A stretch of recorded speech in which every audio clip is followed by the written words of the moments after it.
I'm Von Biggs, and let's queer up healthcare. New national survey warns LGBTQ plus health is threatened. South Florida hit especially hard. Tonight, we turn our attention to a powerful new report from the National Coalition for LGBTQ Health that raises urgent concerns for the community. The 2025 State of LGBTQ Health National Survey, completed by more than 700 healthcare professionals, describes a system many providers now call threatened, with others labeling it uncertain and scary. The findings are stark. Fear of stigma and institutional distrust is keeping LGBTQ plus people from seeking care. Gender-affirming care is under attack, with 92% of the providers fearing cuts to Medicare and Medicaid will reduce access.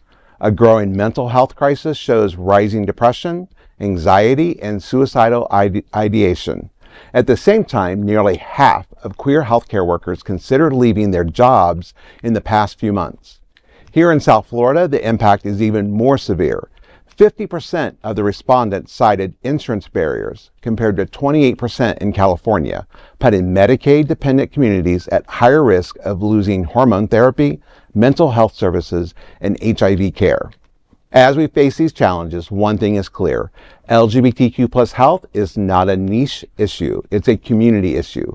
And in South Florida, where diversity is our strength, we must ensure that every person, regardless of identity, has access to safe, affirming, and affordable care. For more information, visit healthlgbtq.org and stay tuned to Queer News Tonight as we continue to spotlight the stories that matter most to our community. You know, this is a big report. I've read through the whole thing. You read the whole thing? I did. I'm one of those. You're a nerd. I love that. Yeah, I am. I know. Mm-hmm. But it is scary. It highlights the things that we've been saying all along about stigma and all that. And we've always looked at how, since someone took office, how DEI got removed. And now we're starting to see where everybody's rolling back on LGBTQ healthcare. Yeah. And it's really sad to see, because we see that, and then when we're talking about HIV, you know, we're hearing now with all the cuts that's happening. I just got word today that there's a major cut coming from Florida that's going to affect nearly, at least in Broward County, 9,000 of our people living with HIV. It's going to affect their health care. Wow. So there's more to come on that one, but this just continues to show that we have got to keep standing up, speaking up. And as I tell people, if your provider is not helping you, your provider isn't giving you what you need, find another one. There's so many providers out there, and there is insurance for you folks. Yes. Okay, look for it, do your research. They want you to not take care of yourself. Right. They want you to not go get these life-affirming meds. Right. I mean, this is not even just like a who you choose. This is life or death, Vaughn. Right, exactly. And folks that have been using these meds for years and years, all of a sudden are going to get something in the mail saying, hey, by the way, we had a cut. Right. And it's going to cut your meds. I mean, Florida, you know, we were cut with, you know, the country was cut with Medicare and Medicaid, you know, but Florida never expanded that. So we didn't lose as much as some states have lost billions of dollars for healthcare because of those cuts. So, yeah, I mean, Florida is better off in that case, but we're going to see this trickle down for quite a while until something is done. You know, healthcare costs continue to rise.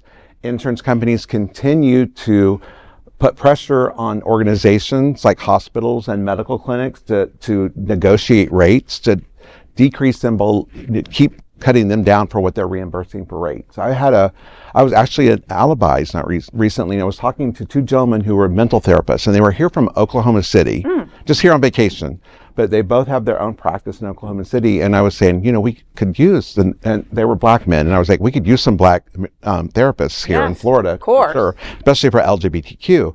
And they said the difference is I can get reimbursed 3 times as much in Oklahoma City than I can in Florida for mental therapy. And it's just like, my God, I mean, come on. These providers are not going to do their jobs when they're getting paid $25 to sit with somebody. They're just not. No. It's true. Yeah. It's really scary from the trans perspective as well. You know, from my own experience and from speaking to other trans and non-binary individuals, there's always been discrimination, stigma, a lot of obstacles that stand in the way of actually getting the care, the best care that we all deserve. Yeah. And all of the stigma and then these services being taken away from us, especially with HIV, with regards to HIV, there's a very high percentage of trans women that are living with HIV. I believe it was 42%. That's astonishing. In the U.S. in 2020. Yeah, I mean, there are a lot of trans women that are on retroviral therapies, so that is one of the good things, but we want to keep it that way. Yeah. And there's been so much work in the HIV population at large with all demographics to really like get people in systems of care, make sure there's medication adherence. This sort of thing is going to really kind of bring that to a screeching halt, and we're going to be going backwards. We already are, and the numbers are going to reflect it, and we're going to go more back into the darker ages, and it's really scary and unnecessary. Right. Unnecessary, and the stigma is ridiculous. You know? We're so close to viral suppression. Yeah. But yet this is potentially, the fear is potentially this is going to set us back. It will. Wow. Yep. You know, folks, you know, and LGBTQ plus folks at home, find the place that represents LGBTQ plus folks, okay? You know, if wherever it is that you're getting your care, make sure that they know that they have not eliminated their LGBTQ part of their page or whatever it is. A lot of people did that in the middle of the night without letting anybody know, you know? And those are the first people that are not going to come to your rescue or help you with the affirming care that you deserve, that you're used to. Again, that you deserve as an American, okay? Right. Because we forget about that, you know? I mean, because it's like we're marginalized so much that it's, oh, I don't deserve the care. You deserve the care. You just you just get the scraps that you're given in order to survive. And we all deserve to flourish, and we all deserve to have the best health care, just like everybody else. Right. Amen. Amen. Well, there is no other queer nonprofit media platform like this in the entire world. Support our LGBTQ stories by sharing them and subscribing to Queer News Tonight.